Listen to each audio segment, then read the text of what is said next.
The market continues to move indecisively based upon the most current positive or negative announcement coming out of Washington, D.C., whether it's a tweet or a news item about the trade talks with China.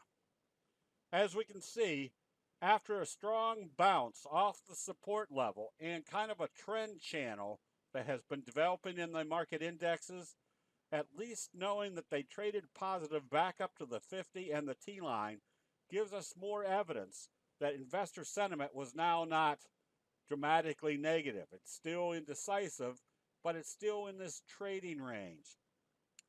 That doesn't produce a whole lot of criteria for most investment strategies to figure out whether to be going long or short. But knowing that the investor sentiment is not dramatically negative nor dramatically positive allows candlestick investors to identify which chart patterns have the probabilities of producing the strongest trade setups.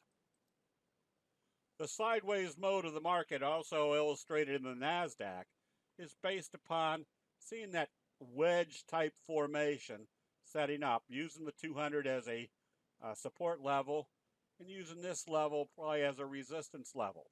Again, because it's in a trading range, allows us to understand that the investor sentiment is not really moving one way or the other in an overall force of the market trend. So it allows for pinpointing which stocks and sectors are moving the strongest while others are moving in a weak direction.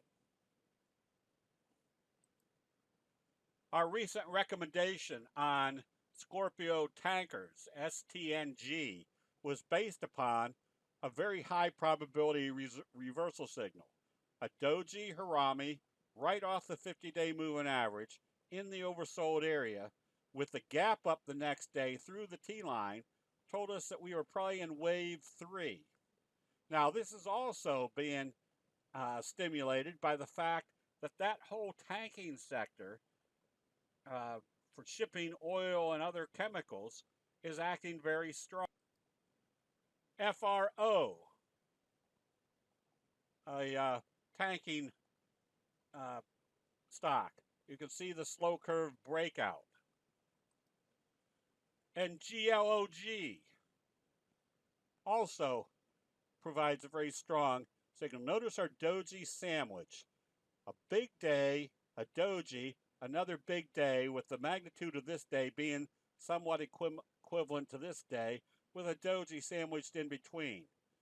This implies there's going to be more upside. This is a very strong reversal signal, which was the stimulus for our recommendation today on TLRA, because on Friday it did a doji after a strong day and kind of a morning star signal. So very simply, we call this a McMuffin because you have a morning star signal and a doji sandwich, or the morning sandwich, your McMuffin. The results are very obvious. If the morning star signal is one of the 12 major signals because of the results that it's going to usually produce a reversal, and a doji sandwich usually has the results of more upside, when you combine the two, the probabilities of being in an uptrend is very strong. And knowing what to expect as far as a pattern like a doji sandwich, when you see a pattern like this is what we call a cradle pattern. A downtrend, a headboard, flat indecisive trading, usually lots of dojis, and then the footboard. There's your cradle, which is usually hanging down between two trends. Now you have a doji after a big up day.